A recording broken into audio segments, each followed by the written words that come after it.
Hello everyone, कैसे हैं आप सभी लोग। आई होप कि आप सब बहुत अच्छे होंगे। स्वागत करता हूं आप सभी लोगों का स्काईनॉमिक्स एकेडमी के डिजिटल प्लेटफॉर्म पर। और बेटा, आज हम लोग डिस्कस करने जा रहे हैं हाफ ईयरली एग्जाम से रिलेटेड कुछ इंपॉर्टेंट क्वेश्चंस। मोल कंसेप्ट के ऊपर ही हम कुछ क्वेश्चंस डिस्कस करेंगे। तो देखिएगा, स्टार्ट करते हैं। सबसे पहला सवाल, और सबसे पहले सवाल से पहले आप लोगों को कुछ हम अपनी एकेडमी के बारे में अगर बताना चाहें तो बेटा, हमारी एकेडमी में साइंस के बच्चे के लिए, कॉमर्स के बच्चे के लिए और चाहे ह्यूमैनिटीज का बच्चा हो उसके लिए एडमिशंस ओपन हो रहे हैं फॉर 2026।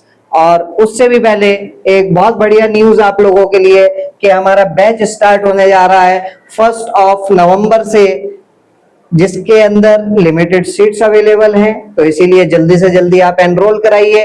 क्या क्या बेनिफिट्स होंगे सर इस कोर्स के? तो बेनिफिट होगा बेटा कि आपको लोगों को online as well as offline दोनों क्लासेस प्रोवाइड कराई जाएंगी। 90 डेज तक नॉन स्टॉपेबल क्लासेस हमारी चल रही होंगी और डेली 3 आवर्स की क्लास आप लोगों की रहने वाली है।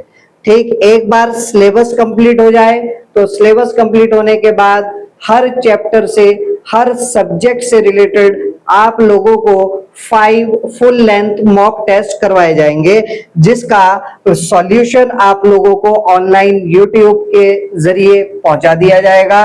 और ज्यादा जानकारी के लिए आप लोग इन दिए गए नंबर पर संपर्क कर सकते हैं, व्हाट्सएप कर सकते हैं, टेलीग्राम पर हमारा चैनल फॉलो कर सकते हैं, फेसबुक पर लाइक कर सकते हैं। क्लियर बात सभी लोगों को अच्छे से? चलिए अब बढ़ते हैं हम अपना केमिस्ट्री की तरफ। और केमिस्ट्री में मोल कंसेप्ट से रिलेटेड क्या क्या सवाल पूछे जाते हैं, कुछ इंपॉर्टेंट सवाल। तो देखिएगा, सबसे पहला सवाल बेटा वो आपसे पूछ रहा है कि बताइए कौन सी कंसंट्रेशन टर्म टेम्परेचर पर डिपेंड करती है, is dependent on temperature. Temperature पर कौन डिपेंड करता है? Molarity, mole fraction, mass percentage या फिर मोलैरिटी? तो बेटा, टेम्परेचर पर कौन डिपेंड करेगा? टेम्परेचर पर वॉल्यूम डिपेंड करता है। तो जिस कंसंट्रेशन टर्म में वॉल्यूम आ रहा है, that concentration term will be temperature dependent. तो बेटा, मोलैरिटी के फॉर्मूले में वॉल्यूम आता है। मोलैरिटी का फॉर्मूला क्या होता है? Number of moles of solute divided by volume of solution in litres. Volume of solution in litres. ठीक, क्योंकि यहाँ पर वॉल्यूम आ रहा है तो इसीलिए मोलैरिटी आपका टेम्परेचर पर डिपेंड करेगा। आगे मोलैलिटी की अगर हम बात करें बेटा, मोलैलिटी का फॉर्मूला होता है number of moles of solute upon weight of solvent in KG. Weight of solvent in KG, क्योंकि यहां पर वॉल्यूम नहीं आ रहा है तो इसीलिए मोलैलिटी आपका टेम्परेचर पर डिपेंड नहीं करेगा। मोल फ्रैक्शन भी टेम्परेचर पर डिपेंड नहीं करेगा, बिकॉज अगर मैं मोल फ्रैक्शन निकालना चाह रहा हूं किसी कंपोनेंट का, तो mole fraction of any component will be equal to number of moles of that component divided by total number of moles. Clear बात? यहां पर भी कोई वॉल्यूम नहीं आ रहा है, इसीलिए मोल फ्रैक्शन भी टेम्परेचर पर डिपेंड नहीं करेगा। मास परसेंटेज, मास परसेंटेज का मतलब percent W by W.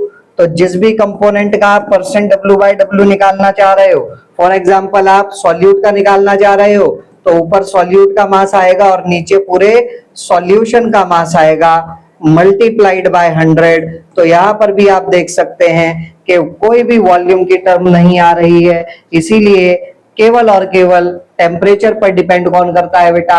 Molarity temperature पर डिपेंड करता है, बाकी और कुछ भी टेम्परेचर पर डिपेंड नहीं करता है। आई होप यहां तक बात क्लियर हुई होगी। चलो आगे बढ़ते हैं, अगला सवाल देखते हैं। अगला सवाल क्या कह रहा है भैया?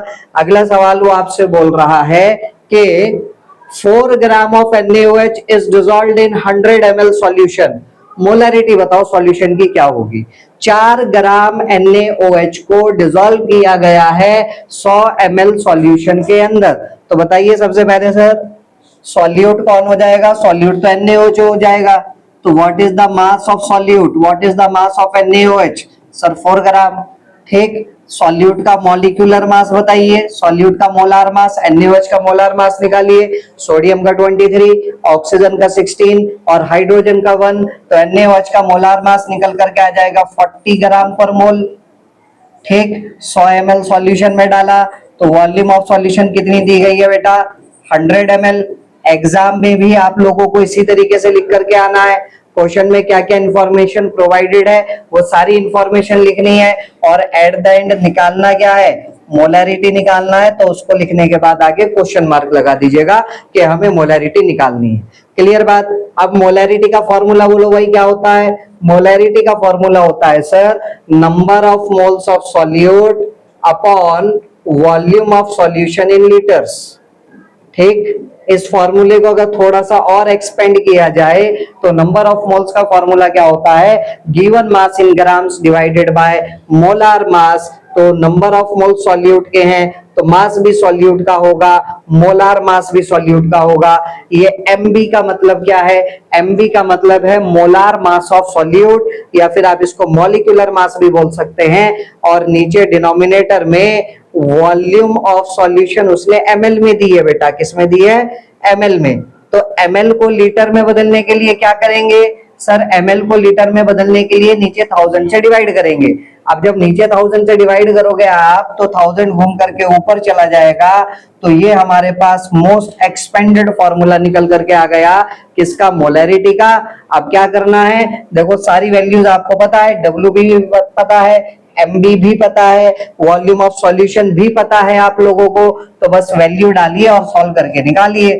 डब्ल्यूबी कितना है भाई 4, एमबी कितना है 40, वॉल्यूम ऑफ सॉल्यूशन कितना है एमएल में 100 मल्टीप्लाइड बाय 1000। क्लियर बात। मुझे बताइए क्या 40 की 100 में मल्टीप्लाई हो जाएगी, हाँ सर बिल्कुल 40 की 100 में मल्टीप्लाई हो जाएगी, और ऊपर का 1000 एज इट इज। तो बस हो गया हमारा सॉल्व।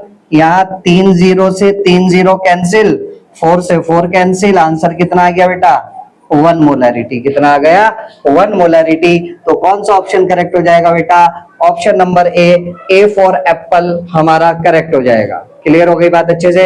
चलो आगे बढ़ते हैं, नेक्स्ट क्वेश्चन देखिएगा।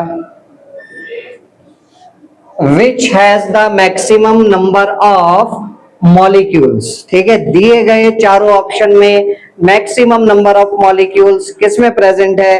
तो बेटा नंबर ऑफ मॉलिक्यूल्स निकालने के लिए क्या किया करते थे हम, अगर आपको मास दिया है, मास से सबसे पहले क्या निकलेंगे, मोल्स निकलेंगे। मोल्स के बाद क्या निकलेंगे, मोल्स के बाद निकलेंगे मॉलिक्यूल्स, और मॉलिक्यूल्स के बाद क्या निकलेंगे बेटा, एटम्स। फिलहाल हमें मॉलिक्यूल्स तक ही जाना है। फिलहाल हमें यह बताना है कि नीचे दिए गए चारों ऑप्शन में से किस में नंबर ऑफ मॉलिक्यूल सबसे ज्यादा है। ठीक, तो नंबर ऑफ मॉलिक्यूल्स कैसे निकालेंगे भाई, नंबर ऑफ मॉलिक्यूल्स कैसे निकालेंगे, पहले तो मास से मोल्स निकालेंगे। Number of moles is equals to given mass in grams divided by gram molecular mass. Moles आ जाएंगे तो उसके एवोगैड्रो नंबर से मल्टीप्लाई करके मॉलिक्यूल्स निकाल देंगे। ठीक, मॉलिक्यूल से वापस मोल्स निकालने हैं तो मॉलिक्यूल्स को डिवाइड कर देंगे एवोगैड्रो नंबर से, मोल्स निकल करके आ जाएंगे। मोल से मास निकालना है तो W will be equal to number of moles multiplied by gram molecular mass. ठीक है सर, यहां तक बात क्लियर है अच्छे से।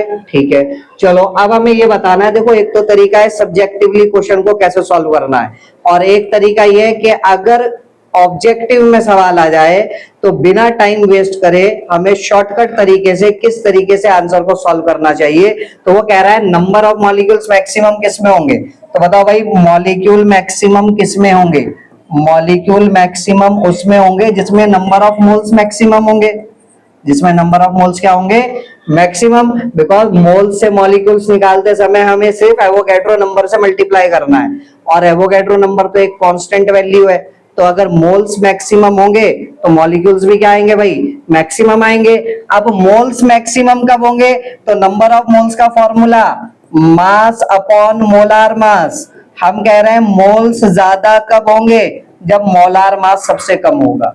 जिसका मॉलिक्यूलर मास सबसे कम होगा उसमें नंबर ऑफ मॉलिक्यूल सबसे ज्यादा होंगे।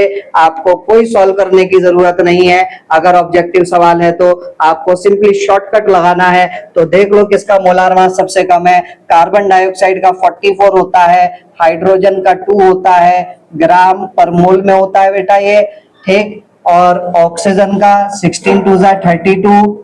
ठीक, और उसके बाद सल्फर डाइऑक्साइड का, सल्फर का 32 और ऑक्सीजन का 16 2 32 64। बताइए किसका मोलार मास सबसे कम है, सर सबसे कम मोलार मास हाइड्रोजन का है, सबसे कम मोलार मास हाइड्रोजन का है, तो इसीलिए उसके नंबर ऑफ मोल्स भी मैक्सिमम आएंगे, नंबर ऑफ मोल्स मैक्सिमम आएंगे तो उसमें नंबर ऑफ मॉलिक्यूल्स भी मैक्सिमम आएंगे और हमारा आंसर आ चुका। ठीक, लेकिन अब सर ये भी बता दीजिए कि सॉल्व कैसे होगा, सब्जेक्टिव तरीके से कैसे सॉल्व करेंगे। तो देखिएगा, अब मैं सॉल्व करने का तरीका भी आप लोगों को बता देता हूं। चलो देखते हैं भैया सॉल्व कैसे होगा। तो देखो जरा, सबसे पहला ऑप्शन 44 ग्राम कार्बन डाइऑक्साइड। तो सबसे पहले तो मास से मोल्स निकालो, 44 को डिवाइड कर दो कार्बन डाइऑक्साइड के ग्राम मॉलिक्यूलर मास 44 से, ठीक है, मोल्स आ गए। एवोगैड्रो नंबर से मल्टीप्लाई कर दो, क्या आ जाएंगे, मॉलिक्यूल्स आ जाएंगे। तो कितना आ गया, Na। ठीक, ऑप्शन नंबर बी देखो, option number B 44 gram O2, 44 divided by O2 का 32 मल्टीप्लाइड बाय Na। ठीक, सॉल्व कीजिए, 4 1 जा 4, 4 1 जा 4 और 4 8 जा 32, 11 बाय 8 Na। ठीक है, 11 बाय 8 Na को सॉल्व करना चाह रहे तो सॉल्व करके देख सकते हो।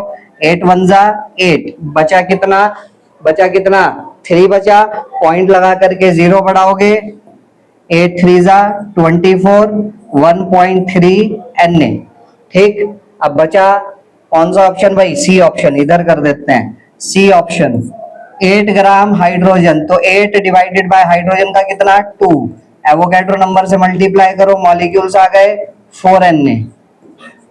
ठीक, और लास्ट डी 64 ग्राम सल्फर डाइऑक्साइड, सल्फर का 32 और ऑक्सीजन का भी 16 टू 32, तो 64 इंटू Na कितना आ गया भाई, Na। तो अब आप खुद देख सकते हो मैक्सिमम मॉलिक्यूल्स किस में आ रहे हैं, Na और Na। ए और डी में तो नंबर ऑफ मॉलिक्यूल सेम है, ठीक है, बी में 1.3 Na है और सी में कितना आ रहा है, 4 Na। तो इस तरीके से आप सॉल्व कर सकते हैं। और अगर शॉर्टकट लगाना है, अगर ऑब्जेक्टिव क्वेश्चन हमारे पास आ चुका है एग्जाम में, तो हमें कोई कॉपी पेन उठाने की जरूरत नहीं, हम डायरेक्टली शॉर्टकट तरीके से इसको सॉल्व कर सकते हैं। क्लियर है बात अच्छे से? चलो सर बहुत बढ़िया, आगे बढ़ते हैं। अगला सवाल देखते हैं भाई, अगला सवाल क्या कह रहा है, अगला सवाल कह रहा है आप लोगों से कि 10 mole of zinc react with 10 mole of HCl, calculate number of moles of hydrogen produce. ठीक, स्टोइचियोमेट्री पर बेस्ड सवाल है। 10 मोल जिंक 10 मोल HCl के साथ रिएक्ट करता है। तो पहले तो बताइए, जिंक और HCl जब रिएक्ट करेगा तो क्या बनाएगा भाई, ZnCl2 बनाएगा और हाइड्रोजन गैस यहां से रिलीज हो जाएगी। ठीक, अब इस इक्वेशन को बैलेंस कैसे किया जाए भाई, इस इक्वेशन को बैलेंस कैसे किया जाए, तो HCl टूटने के बाद H प्लस और Cl माइनस देता है, और जिंक क्योंकि मेटल है तो जिंक 2 इलेक्ट्रॉन लूज करेगा, Zn2 प्लस बनाएगा और 2 इलेक्ट्रॉन क्या करेगा भैया, लूज करेगा। ठीक, अब जिंक 2 इलेक्ट्रॉन लूज कर रहा है, हाइड्रोजन को केवल 1 इलेक्ट्रॉन चाहिए। ठीक, तो 1 इलेक्ट्रॉन कहाँ जाएगा फिर, तो इसीलिए हमने यहाँ पर क्या किया, 2 लगा दिया। जैसे ही आपने यहाँ पर 2 लगाया, H पॉजिटिव भी 2 मिल गए, Cl नेगेटिव भी 2 मिल गए, 2 H पॉजिटिव इन 2 इलेक्ट्रॉन को गेन करके 2 हाइड्रोजन में कन्वर्ट होंगे और 2 हाइड्रोजन मिलकर के क्या बना लेंगे भैया, H2 बना लेंगे। क्लियर बात, 2 H पॉजिटिव ने 2 इलेक्ट्रॉन गेन करके क्या बना लिया, H2 बना लिया। ठीक है, चलो तो इसकी कहानी हमारी यहाँ पर हो गई पूरी।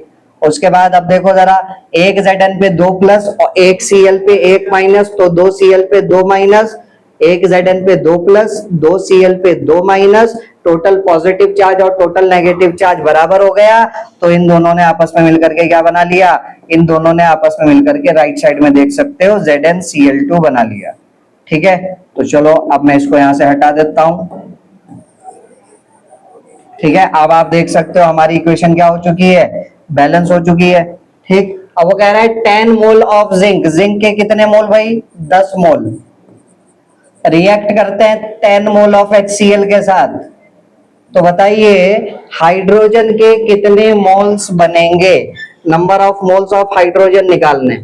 ठीक, अब ये जो सवाल आया, इस सवाल के अंदर आप देखिए आपको कितने रिएक्टेंट के बारे में जानकारी दी गई है। हमें क्या केवल और केवल एक सिंगल रिएक्टेंट के बारे में जानकारी दी हुई है या एक से ज्यादा रिएक्टेंट के बारे में जानकारी दी हुई है। तो आप बोलेंगे सर एक से ज्यादा रिएक्टेंट के बारे में जानकारी दी गई है। हाँ, बहुत बढ़िया। अगर एक से ज्यादा रिएक्टेंट के बारे में जानकारी दी गई है तो हम क्या करेंगे भाई, तो हमारा सबसे पहला काम ये होगा कि हम ये पता करें कि कौन सा रिएक्टेंट पहले कंज्यूम हो जाएगा, कौन सा रिएक्टेंट पहले खत्म हो जाएगा। मींस मैं ये पता करूंगा कि लिमिटिंग रिएजेंट कौन है, लिमिटिंग रिएजेंट कौन है। अब लिमिटिंग रिएजेंट पता करने का तरीका क्या है भाई, आप बैलेंस केमिकल इक्वेशन देखो। बैलेंस केमिकल इक्वेशन के अकॉर्डिंग जिंक से पहले कोएफिशिएंट कुछ नहीं लगा तो 1 लगा है। इसका मतलब जिंक का 1 मोल हाइड्रोजन के 2 मोल के साथ कंबाइन करता है। ठीक, तो इस रेशो के अकॉर्डिंग जिंक का अगर 1 मोल है तो HCl के कितने मोल होने चाहिए, 2 मोल होने चाहिए। ठीक, यहां पर जिंक के 10 मोल है तो HCl के कितने मोल होने चाहिए थे, 20 मोल होने चाहिए थे, लेकिन है कितने, 10 मोल। इसका मतलब लिमिटिंग रिएजेंट कौन है, लिमिटिंग रिएजेंट है हमारा HCl। कौन है, HCl। और एक आसान तरीका है लिमिटिंग रिएजेंट पता करने का, वो तरीका क्या है, कितने मोल है जिंक के, 10। जिंक का कोएफिशिएंट कितना है, 1, 10/1 करो, 10 आया।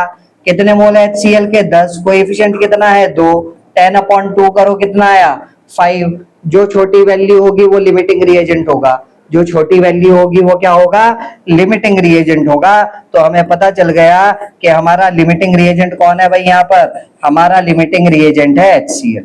तो यहाँ पर हम लिख लेंगे ये लिमिटिंग रिएजेंट हो गया। ठीक है, और ये रिएक्शन में बचा रह जाएगा तो ये हो गया हमारा क्या, एक्सेस रिएजेंट। ठीक, अब प्रोडक्ट कितना बनेगा वो डिसाइड करने का अधिकार किसके पास है, लिमिटिंग रिएजेंट के पास। बिकॉज सबसे पहले रिएक्शन में कौन कंज्यूम होगा, कौन खत्म होगा, सबसे पहले रिएक्शन में लिमिटिंग रिएजेंट खत्म होगा। और जैसे ही लिमिटिंग रिएजेंट HCl खत्म हो जाएगा तो बेचारा जिंक, बचा हुआ जिंक किसके साथ रिएक्ट करेगा, वो तो किसी के भी साथ रिएक्ट नहीं करेगा, इसीलिए आपकी रिएक्शन वहीं के वहीं स्टॉप हो जाएगी।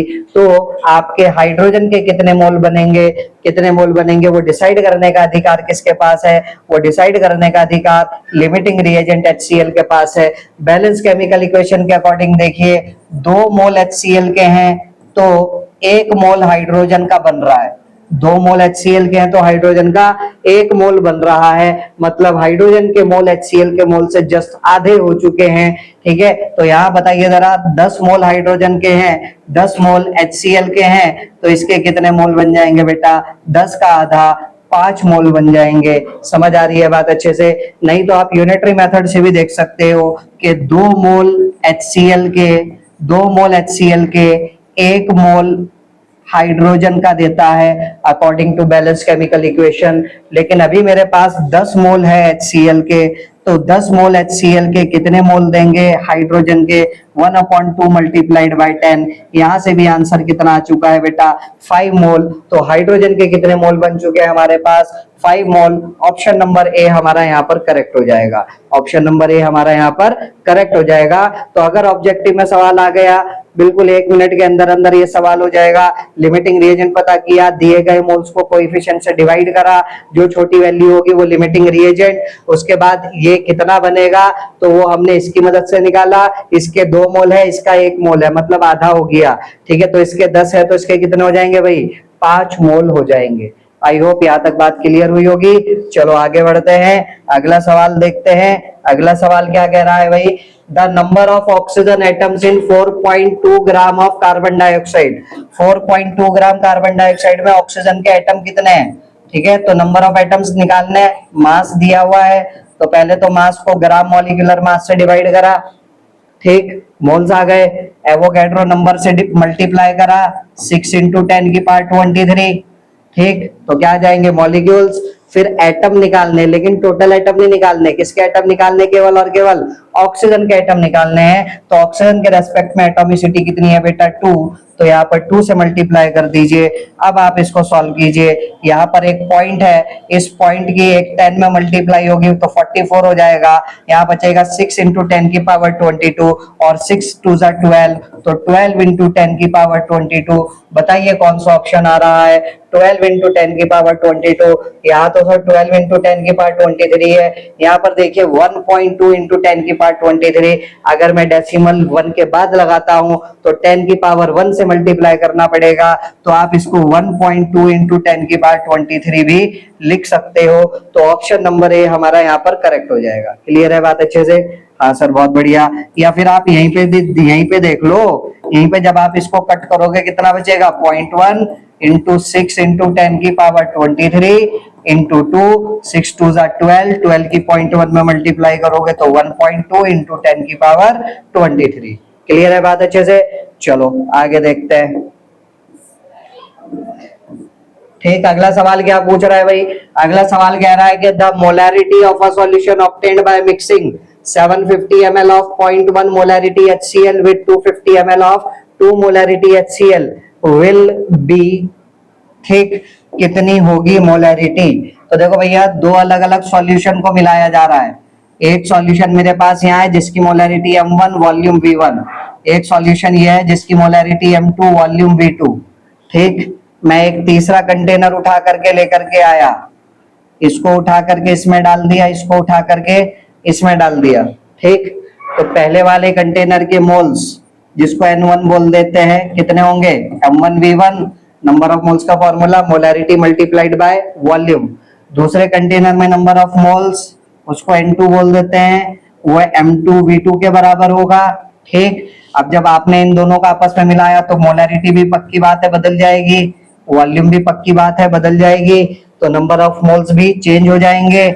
N3 वो किसके बराबर होगा, M3 V3 के बराबर होगा।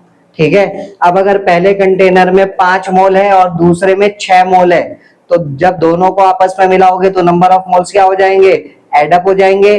5 + 6 = 11। तो नंबर ऑफ मोल्स कितना आएंगे भाई हमारे पास, नंबर ऑफ मोल्स जो N3 होगा वो किसके बराबर होगा, N1 + N2 के बराबर होगा। बोलो हाँ या ना? हाँ बिल्कुल। ठीक है, तो N3 जो होगा हमारा वो N1 + N2 के बराबर होगा। N3 किसके बराबर है, M3 V3 के, M3 V3 के। N1 किसके बराबर है, M1 V1 के। M2 किसके बराबर है, M2 V2 के। ठीक, अब सवाल देख लो क्या पूछ रहा है। सवाल कह रहा है the molarity of a solution obtained by mixing इतने ml ऑफ दिस, मतलब रिजल्टेंट सॉल्यूशन की मोलैरिटी M3 वो आपसे निकलवा रहा है। क्या निकलवा रहा है, M3 वो आपसे निकलवाना चाह रहा है। ठीक है, तो चलो बस फॉर्मूला हम लोगों ने डिराइव कर लिया, अब बस वैल्यू ही तो पुट करनी है और तो कुछ करना नहीं है।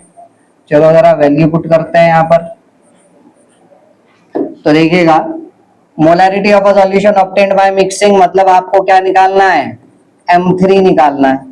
ठीक, by mixing 750 ml of 0.5 molarity HCl, 750 ml, तो ये दिया हुआ है V1, 750 ml of 0.5 molarity HCl, ये क्या दे दिया, M1 दे दिया। ठीक है, किसके साथ मिक्स किया जा रहा है इसको, किसके साथ मिक्स किया जा रहा है, 250 ml, तो ये V2 हो गया, ऑफ 2 मोलैरिटी HCl, तो ये हो गया हमारे पास M2। निकलवा क्या रहा है, M3। ठीक है, V3 कितना होगा, V3 तो आसान है भाई, V3 किसके बराबर होगा, V1 + V2 के। V3 तो V1 + V2 के बराबर होगा।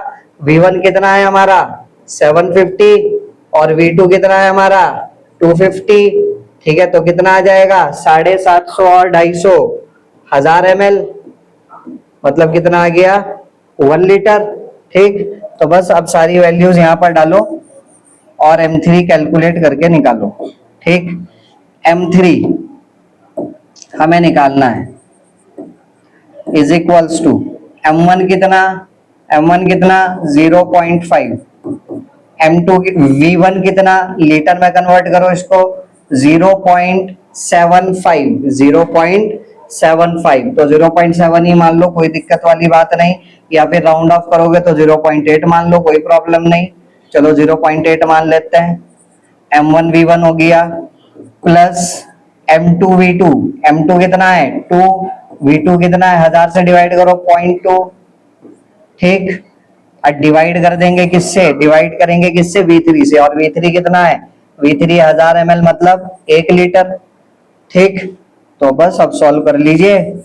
0.5 इंटू 0.8 कितना आएगा, 8 5 जा 40 और यहाँ 10 की पावर -2 तो 0.4 कितना आ गया, 0.4 प्लस 0.4 तो कितना आ गया, 0.8। देख लो 0.8 कहाँ आ रहा है, ऑप्शन नंबर बी में आ रहा है हमारे पास 0.8, तो ये ऑप्शन हमारा यहाँ पर करेक्ट हो जाएगा। क्लियर है बात अच्छे से? चलो आगे बढ़ते हैं। अगला सवाल देखते हैं। Number of atoms of helium in 100 you of helium. 100 you, you का मतलब क्या होता है, यू का मतलब होता है यूनिफाइड मास, यूनिफाइड मास। और इसी यू को पुराने जमाने में बोला जाता था एएमयू। एएमयू का मतलब होता है एटॉमिक मास यूनिट। एएमयू का मतलब क्या होता है, एटॉमिक मास यूनिट। ठीक है, और एएमयू या फिर यू लगाया जाता है व्हाइल कैलकुलेटिंग एटॉमिक मास। और एटॉमिक मास का मतलब एक एटम का मास, तो हीलियम का एटॉमिक मास कितना होता है भाई, 4 AMU या फिर 4 U। ठीक, तो इसका मतलब क्या है, इसका मतलब ये है 4 AMU अगर वजन है मेरे पास, तो इसका मतलब हीलियम का कितना वजन है, कितना एटम है मेरे पास, एक एटम है। तो 4 AMU हीलियम अगर मेरे पास है, it means I am having 1 atom of helium, I am having 1 atom of helium. अब वो आपसे क्या कह रहा है भाई, नंबर ऑफ एटम बताओ 100 U में कितने होंगे, तो 100 U में कितने होंगे, 100 AMU हीलियम अगर मेरे पास है तो उसमें 1/4 इंटू 100 इतने एटम्स हो जाएंगे, तो कितना आ जाएगा भाई, 25 आ जाएगा। तो 25 ऑप्शन है यहाँ पर हमारा करेक्ट हो जाएगा। क्लियर हो रही है बात अच्छे से? ठीक है सर, चलिए बहुत बढ़िया, चलो आगे बढ़ते हैं।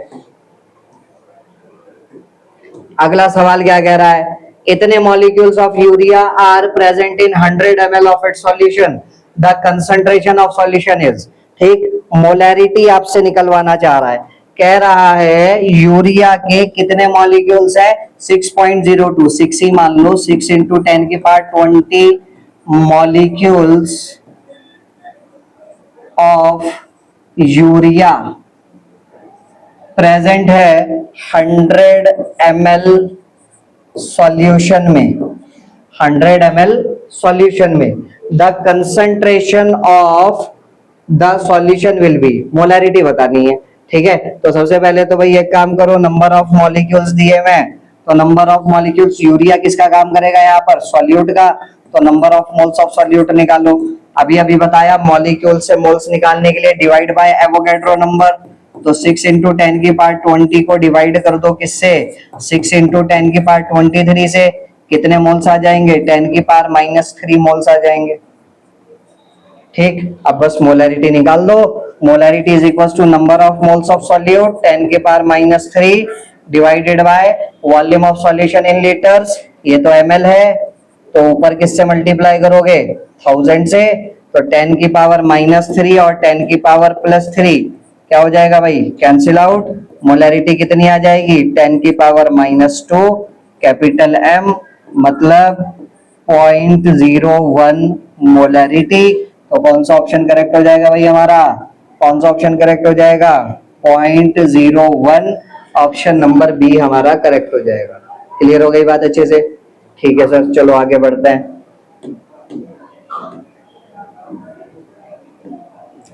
नेक्स्ट सवाल, आ गैसियस हाइड्रोकार्बन कंबशन होने के बाद इतना ग्राम हाइड्रोजन वाटर देता है, इतना ग्राम कार्बन डाइऑक्साइड देता है, इंपेरिकल फॉर्मूला बताइए हाइड्रोकार्बन का। तो ये सवाल हमारे लेवल से थोड़ा ऊपर का सवाल है, नीट जेई लेवल का सवाल है। आपके सीबीएसई में इतना डिटेल में सवाल आपसे नहीं पूछने वाला, तो हम इस सवाल को थोड़ा स्किप करते हैं और आगे बढ़ते हैं। आगे देखते हैं बेटा, कुछ फिल इन द ब्लैंक्स है हमारे पास। 17 ग्राम अमोनिया गैस है, ठीक है, तो बताइए वो एनटीपी पर कितना वॉल्यूम ऑक्यूपाई करेगा। तो सबसे पहले तो एनटीपी का मतलब बताओ, एनटीपी बोले या फिर एसटीपी बोले, एक ही बात है। एनटीपी बोला जाए या फिर एसटीपी बोला जाए, एक ही बात है, स्टैंडर्ड टेम्परेचर प्रेशर या फिर नॉर्मल टेम्परेचर प्रेशर। तो एसटीपी पर किसी भी गैस का 1 मोल हमेशा 22.7 लीटर वॉल्यूम ऑक्यूपाई करता है। तो अमोनिया का मेरे पास 17 ग्राम है, तो अमोनिया के कितने मोल्स आएंगे, given mass in grams divided bye ammonia का ग्राम मॉलिक्यूलर मास, नाइट्रोजन का 14, हाइड्रोजन का 3 into 1, तो ये 17 आ चुका है हमारे पास। तो अमोनिया के 1 मोल आ चुके हैं। तो किसी भी गैस का 1 मोल एसटीपी पर या फिर एनटीपी पर कितना लीटर वॉल्यूम ऑक्यूपाई करता है, 22.7 लीटर। तो 22.7 लीटर, बट वो तो सेंटीमीटर क्यूब में पूछ रहा है। किसमें पूछ रहा है, सेंटीमीटर क्यूब में। सेंटीमीटर क्यूब का मतलब क्या होता है, सेंटीमीटर क्यूब का मतलब होता है 1 सेंटीमीटर क्यूब 1 ml के बराबर ही होता है। 1 सेंटीमीटर क्यूब 1 ml के बराबर ही होता है। तो इस लीटर को ml में बदलो तो 1000 से मल्टीप्लाई करेंगे, इतना लीटर इतना ml आ जाएगा, मतलब 22700 सेंटीमीटर क्यूब हमारे पास वॉल्यूम आ चुका है। ठीक है, चलो आगे बढ़ते हैं। Number of lithium atoms in, कितना ग्राम वजन ले लिथियम का ताकि उसमें इतने एटम्स आ जाए, कितना ग्राम वजन ले लिथियम का ताकि उसमें इतने एटम्स आ जाएं। तो भैया लिथियम का ग्राम एटॉमिक मास कितना होता है, लिथियम का मास नंबर बोलो, हाइड्रोजन का मास नंबर तो 1 होता है, हीलियम का 4 होता है, लिथियम का 7 होता है। लिथियम का ग्राम एटॉमिक मास कितना होता है, 7। इसका मतलब अगर मैंने लिथियम का 7 ग्राम वजन लिया तो उसमें 6 into 10 की पावर 23 एटम्स होंगे लिथियम के। ठीक है, किसी भी एलिमेंट का ग्राम एटॉमिक मास मतलब it is the mass of 1 mole of atoms. तो 7 gram is the mass of 6 into 10 की पावर 23 एटम्स ऑफ लिथियम। ठीक है, तो 7 ग्राम वजन में इतने एटम है, वो कह रहा इतने एटम कितने ग्राम वजन में होंगे। तो देखो जरा, क्या मैं इसको थोड़ा सा उल्टा करके लिख सकता हूं, कैसे, मैं इसको बोलूंगा 6 into 10 की पावर 23 एटम्स अगर मेरे पास हैं, तो मेरे पास लिथियम का कितना ग्राम वजन है, 7 ग्राम। ठीक, अब इस बार मेरे पास इतने एटम हो चुके, मतलब 6 into 10 की पावर 24 एटम हो चुके। तो कितना ग्राम वजन होगा भाई, 7 डिवाइडेड बाय 6 into 10 की पावर 23 मल्टीप्लाइड बाय 6 into 10 की पावर 24। अब जो कट रहा है उसको काट दो और जो बच रहा है उसको बचा लो। 6 into 10 की पावर 23, 6 into 10 की पावर 23, एक 10 बच जाएगा यहाँ पर। ठीक है, तो 70 डिवाइडेड बाय 6, पहले तो 7/6 सॉल्व करके बता दो कितना आएगा, 7/6, 7/6 कितना आएगा भाई, सॉल्व हो गए 7/6 कितना आएगा भाई, 6 1 6, बचा कितना 1, तो फिर से 6 1 6, 1.1 और इंटू 10 मतलब 11। ठीक है, तो 11 ग्राम वजन हमारे पास आ चुका। कितना ग्राम वजन आ चुका हमारे पास आ चुका है 11 ग्राम वजन। आई होप यहाँ तक बात क्लियर हुई होगी सभी को अच्छे से। चलो आगे बढ़ते हैं, अगला सवाल देखते हैं। अगला सवाल क्या कह रहा है भाई, 1/12 of the mass of carbon atom is, carbon के एक एटम के वजन का 12वां हिस्सा, 1/12 of the mass of 1 atom of carbon अगर आप लेते हो तो वो आपको एक प्रोटॉन या एक न्यूट्रॉन के वजन के बराबर ही मिलता है, जिसकी वैल्यू कितनी होती है 1.67 into 10 की पावर -27 kg या फिर 10 की पावर -24 ग्राम। कार्बन 12 आइसोटोप के एक एटम का वजन, भाई कार्बन में कितने इलेक्ट्रॉन है, कितने प्रोटॉन है और कितने न्यूट्रॉन है। कार्बन में 6 प्रोटॉन है, 6 इलेक्ट्रॉन है और न्यूट्रॉन कितने हैं भाई 12 - 6, 6 न्यूट्रॉन है। तो कार्बन के एक एटम का वजन किस किस की वजह से होगा, कार्बन के एक एटम का वजन 6 प्रोटॉन की वजह से भी होगा, 6 न्यूट्रॉन की वजह से भी होगा, बट इलेक्ट्रॉन का वजन प्रोटॉन और न्यूट्रॉन के वजन के सामने नेग्लिजिबल होता है, तो इसीलिए इसको हम कैंसिल आउट कर देंगे। ठीक है, इलेक्ट्रॉन के वजन को प्रोटॉन और न्यूट्रॉन के वजन के सामने नेग्लेक्ट कर दिया जाता है। तो कार्बन के एक एटम का वजन जो भी होगा वो टोटल कितने पार्टिकल की वजह से होगा, 12 पार्टिकल की वजह से होगा, या फिर मैं बोलूं 12 न्यूक्लियॉन की वजह से होगा, बिकॉज प्रोटॉन और न्यूट्रॉन को कलेक्टिवली बोला जाता है न्यूक्लियॉन्स। तो 12 न्यूक्लियॉन का वजन कार्बन के एक एटम के वजन के बराबर होगा, जो कितना होता है 1.9924 into 10 की पावर -23 ग्राम। ठीक है, तो एक न्यूक्लियॉन का वजन कितना होगा, एक न्यूक्लियॉन का वजन कितना होगा, कार्बन के एक एटम के वजन को डिवाइड कर दीजिए, कार्बन के एक एटम के वजन को डिवाइड कर दीजिए किससे, 12 से। ठीक, तो कार्बन के एक एटम के वजन को 12 से हमने डिवाइड कर दिया, तो आप देखिए 1/12 of the mass of carbon atom, carbon के एक एटम के वजन का 12वां हिस्सा। तो इसको सॉल्व कर लीजिए, एक न्यूक्लियॉन का वजन पता चल जाएगा, मतलब एक प्रोटॉन या फिर एक न्यूट्रॉन का, जिसकी वैल्यू कितनी होती है, इतनी होती है। ग्राम में लिखना है तो 10 की पावर -24 ग्राम हो जाएगा। क्लियर हो गई बात अच्छे से? चलो आगे बढ़ते हैं। आगे क्या कह रहा है, number of atoms of oxygen in 24 gram of ozone, 24 gram ozone में ऑक्सीजन के कितने एटम होंगे, तो पहले तो मोल्स निकाल लो, 24 अपॉन ऑक्सीजन का 16 तिया 48, एवोगैड्रो नंबर से मल्टीप्लाई करो, मॉलिक्यूल्स आ गए। एटॉमिसिटी ओजोन की कितनी है, 3 से मल्टीप्लाई करो, सॉल्व कर लीजिए, कितना आ जाएगा, ऊपर का जस्ट ट्वाइस नीचे लिखा है, 3/2 का मतलब 1.5, तो 1.5 Na हमारे पास आंसर आ चुका है। आप इसको सॉल्व करना चाह रहे हो, Na की वैल्यू डालना चाह रहे हो, तो 6 × 10 की पावर 23 डाल दो, ठीक है, और 1.5 में मल्टीप्लाई करोगे, 15 6 कितना होता है भाई, 15 6 90, और डेसिमल एक डिजिट से पहले, तो 9 × 10 की पावर 23।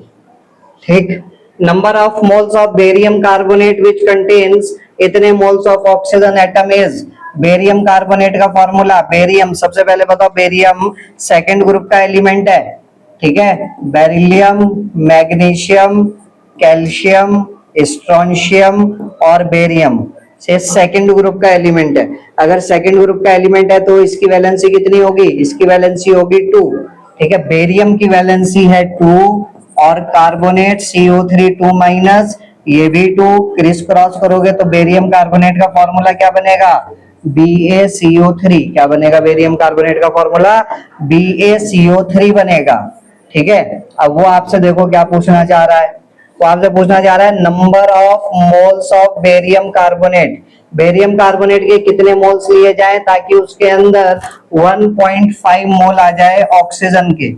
ठीक, तो अब आप मुझे बताओ फॉर्मूला देख करके, अगर मैं 1 मोल लेता हूं बेरियम कार्बोनेट का, तो कितने मोल हैं ऑक्सीजन के, 3 मोल ऑक्सीजन के हैं, बोलो है कि नहीं। फॉर्मूला यही तो बता रहा, बेरियम कार्बोनेट का अगर एक मॉलिक्यूल लोगे तो उसमें 3 एटम है ऑक्सीजन के, बेरियम कार्बोनेट का अगर 1 मोल मॉलिक्यूल्स लोगे तो उसमें 3 मोल एटम्स होंगे ऑक्सीजन के, तो वही चीज मैंने यहाँ पर लिखी है। ठीक, number of molecule moles of barium carbonate के मोल्स निकालने हैं और ऑक्सीजन के मोल्स दिए हैं। इस स्टेटमेंट को थोड़ा रिवर्स करके लिख देता हूं, 3 मोल ऑक्सीजन के प्रेजेंट है, 1 मोल बेरियम कार्बोनेट में, 1 मोल बेरियम कार्बोनेट में।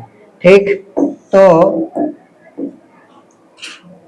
1.5 मोल ऑक्सीजन के प्रेजेंट होंगे, कितने मोल बेरियम कार्बोनेट में, 1/3 मल्टीप्लाइड बाय 1.5, सॉल्व कर लीजिए, 3 5 कितना होता है बेटा, 3 5 15 होता है, और डेसिमल आपका एक डिजिट पहले लगा हुआ है तो 0.5, तो 0.5 मोल बेरियम कार्बोनेट, हमारा आंसर कितना आ जाएगा, 0.5 मोल बेरियम कार्बोनेट। ठीक, 1 मोल बेरियम कार्बोनेट में आप देखो शॉर्टकट से भी जा सकते थे, कैसे जा सकते थे शॉर्टकट से, 1 मोल बेरियम कार्बोनेट में 3 मोल है ऑक्सीजन के, उसने कहा 1.5 मोल ऑक्सीजन के कितने मोल बेरियम कार्बोनेट में होंगे।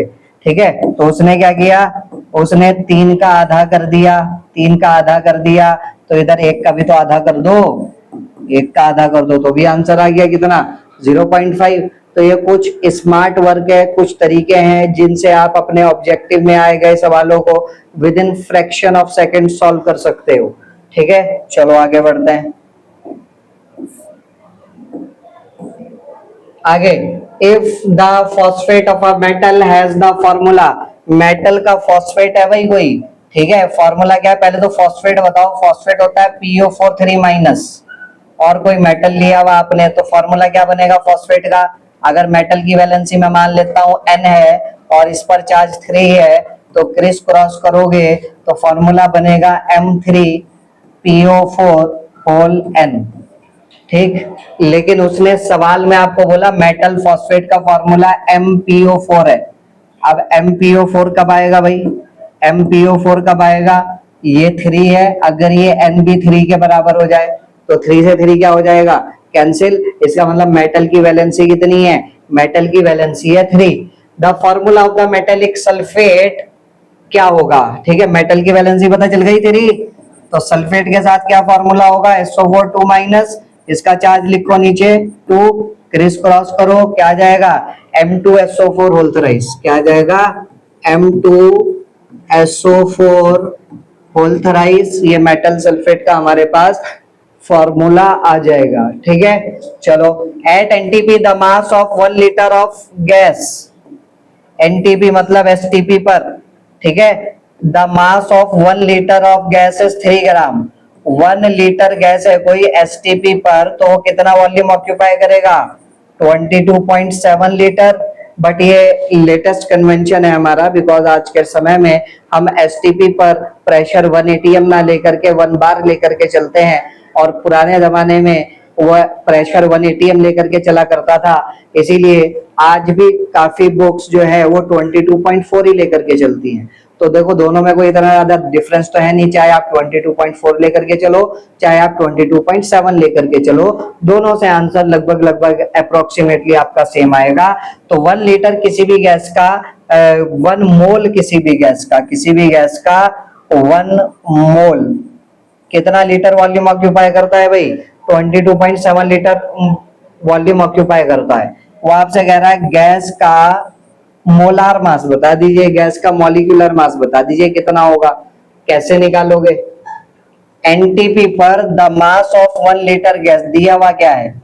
1 लीटर गैस दी हुई है, उसका मास दिया है कितना? 3 ग्राम। ठीक है, आपसे उस गैस का क्या पूछ रहा है? मॉलिक्यूलर मास पूछ रहा है। ठीक, अब देखो जरा, मास दिया हुआ है, मास से मोल्स कैसे निकालोगे?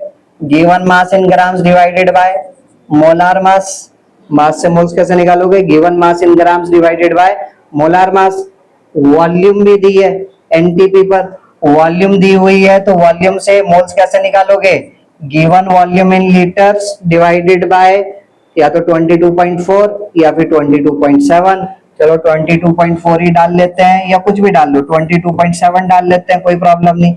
ये भी मोल है, वो भी मोल है, दोनों को इक्वेट कर दो, मोलार मास निकाल लो। मोलार मास कितना आ जाएगा भाई? 3 मल्टीप्लाइड बाय 22.7, 3 7 21, कैरी ओवर 2, 3 2 6, 6 और 2 8, 3 2 6। ठीक है, तो कितना आ गया? 68.1। कितना आ गया? 68.1। और मोलार मास है तो यूनिट क्या होगी? ग्राम पर मोल। यूनिट क्या होगी? ग्राम पर मोल। क्लियर हो गई बात अच्छे से? ठीक है, आगे क्या कह रहा है? Percentage mass of magnesium in chlorophyll is इतना, the number of magnesium atom in 2 gram of chlorophyll. ठीक, चलो ये भी बहुत बढ़िया सवाल है। ठीक है, परसेंटेज दे दिया मैग्नीशियम का क्लोरोफिल में। ठीक है, क्लोरोफिल में मैग्नीशियम का परसेंटेज कितना है? इतना है। नंबर ऑफ मैग्नीशियम एटम्स पूछ रहा है, कैसे निकालोगे परसेंटेज? तो मैग्नीशियम का atomic mass 24 multiplied by magnesium के कितने एटम्स हैं? Capital A. ठीक, मैग्नीशियम का मास आ गया क्लोरोफिल में, डिवाइड कर देंगे क्लोरोफिल के मास से, उसने दिया हुआ नीचे 2 ग्राम ऑफ क्लोरोफिल, मल्टीप्लाई कर देंगे 100 से, तो क्लोरोफिल में मैग्नीशियम की परसेंटेज आ गई निकल के। एंड अकॉर्डिंग टू क्वेश्चन कितनी दी हुई है? 2.68। बस सॉल्व कर लो और कैपिटल ए कैलकुलेट करके निकाल लो। ठीक है, तो ये कितना आ जाएगा? 12। ठीक है, तो कैपिटल ए कितना हो जाएगा भाई? 2.68। ठीक है, डिवाइडेड बाय 12 इंटू 100, और सॉल्व कर लीजिए। अब इसको 12 से कट कर दो, 12 2 जा 24, बचा कितना? 2 28, फिर से 12 2 जा 24। ठीक है, बचा कितना? 4। ठीक है, तो 0 लगा दो या कोई बात नहीं, यहीं से कर लो। और 2 डिजिट से पहले डेसिमल है। ठीक है, तो 2 डिजिट से पहले डेसिमल है तो 0.22, नीचे 10 की पावर 2 है तो घूम के ऊपर आएगा 10 की पावर -2। आप इसको लिख सकते हो 22 इंटू 10 की पावर 10⁻⁴। इतने एटम्स आ चुके हैं हमारे पास मैग्नीशियम के, 22 इंटू 10⁻⁴। देखो दोबारा हमने क्या किया, मैग्नीशियम की परसेंटेज दी हुई थी क्लोरोफिल में 2.68, ठीक है, और कह रहा है मैग्नीशियम के एटम बताओ कितने होंगे 2 ग्राम क्लोरोफिल में। तो क्लोरोफिल में अगर मैग्नीशियम की परसेंटेज निकालनी है तो ऊपर क्या आएगा भाई, मैग्नीशियम का mass number 24 multiplied by magnesium के कितने एटम है क्लोरोफिल में, उससे मल्टीप्लाई कर देंगे। नीचे डिनोमिनेटर में पूरे क्लोरोफिल का मास मल्टीप्लाइड बाय 100, ये परसेंटेज आ गई मैग्नीशियम की, जिसको किसके बराबर रख दिया, 2.68 के बराबर रख दिया, और मैग्नीशियम के एटम निकाल लिए, कैलकुलेट करके सॉल्व करा, यहाँ आया 12, तो 12 इंटू 100 नीचे चला गया, और 12 से आप इसको डिवाइड करेंगे तो भैया कितना आ जाएगा, 0.22 आ जाएगा हमारा। क्लियर हो गई बात अच्छे से? चलो आगे बढ़ते हैं।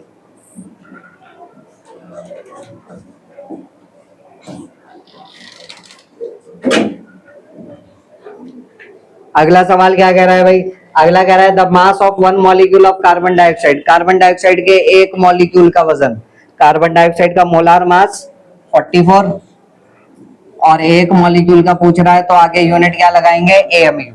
अगर 1 मोल मॉलिक्यूल का पूछता तो 44 ग्राम, ठीक है। आगे percentage of nitrogen in urea, urea में नाइट्रोजन की परसेंटेज निकालो भाई। यूरिया का फॉर्मूला NH2C डबल बॉन्ड हो NH2, यूरिया का ग्राम मॉलिक्यूलर मास कैलकुलेट करके निकालो 60 आएगा।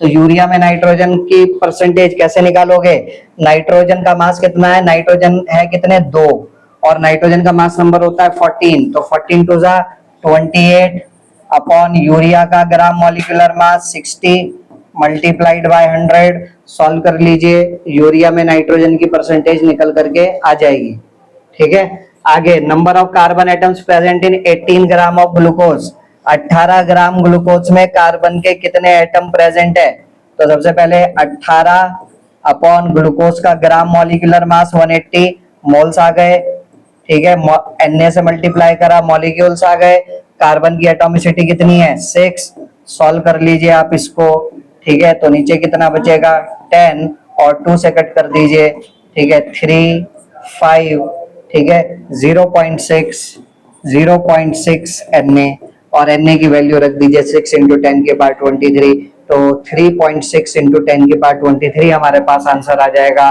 तो आई होप यहाँ तक सारी बात क्लियर हुई होगी आप सभी लोगों को। चलिए आगे बढ़ते हैं। आगे क्या कह रहा है, 0.5 mole of try atomic gas contains इतने एटम्स, हाउ मेनी एटम्स, 0.5 मोल, तो 0.5 की Na से मल्टीप्लाई करा मॉलिक्यूल्स आ गए, ट्राई एटॉमिक गैस बोल रहा है मतलब एटॉमिसिटी कितनी है 3, तो कितने एटम आ जाएंगे भाई 1.5 Na, कितने एटम आ जाएंगे 1.5 Na एटम्स आ जाएंगे। A binary compound contains 50% A and 50% B, empirical formula बताओ भाई। इंपेरिकल फॉर्मूला में सबसे पहले A दिया है B दिया है, A की परसेंटेज कितनी 50, B की परसेंटेज भी कितनी 50, A का एटॉमिक मास 16, B का एटॉमिक मास 32, इंपेरिकल फॉर्मूला बताओ, ठीक है, ये तो परसेंटेज आ गई हमारी और ये एटॉमिक मास आ गया। उसके बाद अगले ब्लॉक में हम क्या निकाला करते थे, नंबर ऑफ एटम्स, क्या निकाला करते थे number of atoms. Number of atoms निकालने के लिए आप 50 को 16 से डिवाइड कीजिए, यहाँ पर 50 को 32 से डिवाइड कीजिए, ठीक, दोनों को सॉल्व कीजिए, जो छोटा नंबर आएगा उस छोटे नंबर को इन दोनों को उस छोटे नंबर से डिवाइड कीजिए, ठीक है। ये काम हम स्कूल लेवल पर करते हैं, ठीक है। बताइए जरा सॉल्व करके कितना आएगा, 16 3 48, बस यहीं तक, आगे नहीं बढ़ना, ठीक है, आगे नहीं बढ़ना, केवल और केवल अप्रोक्स में काम लेकर के चलना है। और यहाँ पर 32 का 2 टाइम्स कितना होता है भाई 64 होता है, लेकिन यहाँ पर 32 1 जा 32, बचा कितना भाई, बचा 18, पॉइंट लगा करके एक जीरो बढ़ाएंगे तो 180, 32 का हाउ मेनी टाइम्स 180 जाएगा भाई, 32 का 2 टाइम्स 64 होता है, तो 32 का 4 टाइम्स 128 होगा, तो 32 का 5 टाइम्स करके देखो, 5 2 जा 10, 5 3 जा 15 और 160, और उसके बाद फिर से अगर 32 ऐड करोगे तो ये तो 180 से ऊपर निकल जाएगा, तो 1.5 लेकर के चल लो, ठीक है। छोटी वैल्यू कौन है, छोटी वैल्यू है 1.5, भाई ये तो आपके क्या निकल के आ गए, नंबर ऑफ एटम्स, ये क्या आ गए, नंबर ऑफ एटम्स। उसके बाद निकालते हैं हम रिलेटिव रेशियो, क्या निकालते हैं, रिलेटिव रेशियो। रिलेटिव रेशियो के लिए 3 और 1.5 में छोटी वैल्यू कौन है, 1.5। तो यहाँ पर 3 को डिवाइड करें 1.5 से, यहाँ 1.5 को डिवाइड करें 1.5 से, सॉल्व करें वैल्यू कितनी आएगी 1। इसको सॉल्व करें 30/15, वैल्यू कितनी आएगी 2। ठीक, तो एम्पेरिकल फॉर्मूला क्या आ जाएगा भाई, एम्पेरिकल फॉर्मूला आ जाएगा A2B। क्या आ जाएगा एम्पेरिकल फॉर्मूला, A2B। अब ये काम हम स्कूल में करते हैं, बट स्कूल वाले हमें कभी भी नहीं बताते। क्या नहीं बताते, स्कूल वाले हमारे से बेफालतू की मेहनत करवाते हैं। स्कूल वाले हमें बताते ही नहीं, अरे यहाँ पे काम खत्म हो गया मेरा, यहाँ पे क्या हो गया, काम खत्म हो गया। 50/16 और 50/32 इनका रेशियो ले लो बस। ठीक है, क्या बचेगा, क्या बचेगा, ऊपर से 50 से 50 उड़ा दो, 1/16 इज टू 1/32। ठीक है, और ये 16 1 और 16 2 ठीक है, कितना आएगा 2:1। और देख लो यहाँ भी तो यही आ रहा है 2:1। क्लियर हो गई बात अच्छे से। ठीक है, लेकिन स्कूल के एग्जाम में करना पूरा का पूरा ही है। ठीक है, अगर इंपेरिकल फॉर्मूला ऑब्जेक्टिव में आ गया तो बस यहां तक करना है, परसेंटेज को एटॉमिक मास से डिवाइड करना, आंसर भी मत निकालो। ठीक है, डायरेक्टली इन दोनों का रेशियो ले लो, इंपेरिकल फॉर्मूला हमें पता चल जाएगा। ठीक है, चलो आगे बढ़ते हैं, आगे देखते हैं आगे क्या कह रहा है। Number of hydrogen atom in 60U of ethane. Ethane का फॉर्मूला C2H6। इथेन का ग्राम मॉलिक्यूल, इथेन का मॉलिक्यूलर मास, कार्बन का 12 दूनी 24, 24 और 6 30। तो इथेन के एक मॉलिक्यूल का वजन 30 AMU। इथेन के एक मॉलिक्यूल का वजन 30 AMU या फिर 30 U भी मैं बोल सकता हूं। वो कह रहा है नंबर ऑफ हाइड्रोजन एटम बताओ 60U ऑफ इथेन में, 60U इथेन में हाइड्रोजन के कितने एटम होंगे। ठीक है, तो अब यहाँ देख लो, ये जो फॉर्मूला हमें दिया गया है, ठीक है, ये जो 30U 30 AMU निकल करके आया, ये वजन है इथेन के एक मॉलिक्यूल का, इथेन के एक मॉलिक्यूल का वजन है। तो नंबर ऑफ मॉलिक्यूल्स निकाल लो सबसे पहले, इथेन के कितने मॉलिक्यूल्स आ रहे हैं। ठीक है, तो 30U में एक मॉलिक्यूल आ रहा है इथेन का। ठीक है, 60U में कितने आएंगे, 60U में कितने आएंगे 1/30 इंटू 60, कितने मॉलिक्यूल्स आ गए, 2 मॉलिक्यूल आ गए इथेन के। अब बता दो जरा, इथेन के एक मॉलिक्यूल में हाइड्रोजन के कितने एटम है, 6 एटम है। तो इथेन के 2 मॉलिक्यूल में हाइड्रोजन के कितने एटम होंगे, 12 एटम होंगे। कितने एटम होंगे, 12 एटम होंगे। आई होप यहां तक बात क्लियर हो गई होगी आप लोगों को अच्छे से। चलिए आगे बढ़ते हैं।